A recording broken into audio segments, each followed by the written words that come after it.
Okay, now this is for all of you parents out there. Do you sometimes yell? Yes, guilty. Are you tired of that constant cycle, yelling in your home? I don't think anyone wants to do it.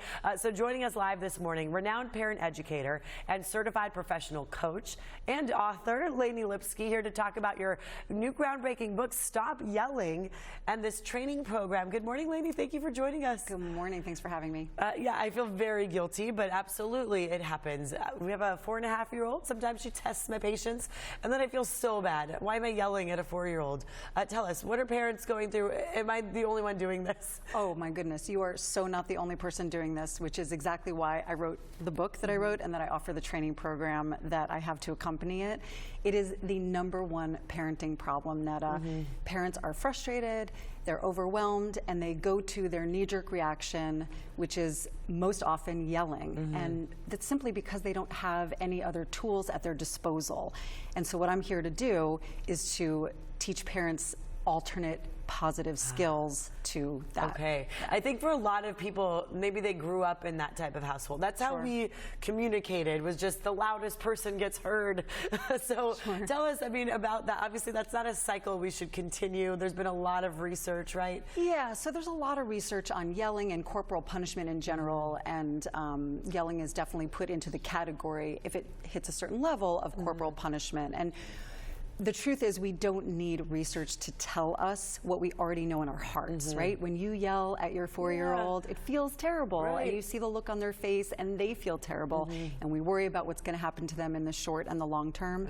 And the bottom line is that yelling just doesn't work. It can shut a child's behavior down in a moment, but it won't be a long-term solution, and it does create problems in the long term and the short term as well. And I can say, you know, just obviously for our schedule, we have a weird schedule, right? We wake up super early. So by the end of the day, I don't have any more like energy or control almost to just be able to calmly, level-headedly address every issue, especially when it's bedtime. So that's where it comes out of me, where I feel like a monster. But as far as that goes, I mean, is that why it happens? I mean, why are we resorting to this horrible habit?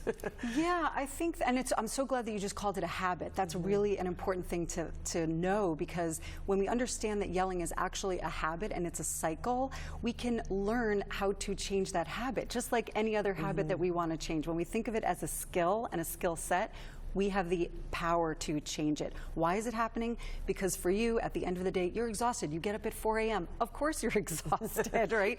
Your kids are also exhausted. Bedtime is particularly challenging because parents are looking to end the day and kids are looking to connect with their parents. So there's an actual conflict of interest there, right? For other families, it's different, and the conflict happens in the morning. For some families, it happens right after school.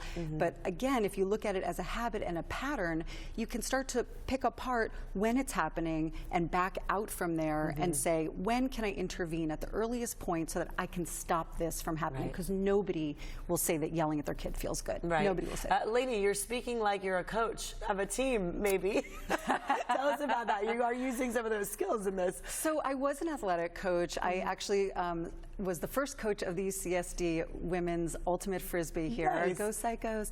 And I co-founded the Women's Ultimate Team at Brown University, where I also played, and then I went along and became a pretty accomplished ultimate frisbee player. Yes, that's a thing. But yes, I do treat parenting like a sport, and I do work with parents in the same way that a coach would work with their athletes. This is a marathon. Parenting is a marathon. It's not a sprint. It's not meant to be done in isolation, and you need the right skills and the right training to get it done right. So your program, people, if they want to sign up, if you want help from Laine, today and tomorrow, that's it, right? Today and tomorrow. It starts Thursday. How do people sign up? So you'd go to parentally.me. So that's my website. That's how you sign up. You can find out there are 2 cohorts, an AM cohort, a PM cohort, because I want to, make it as accessible for parents as possible. And that's where you get Corky's Pest Control.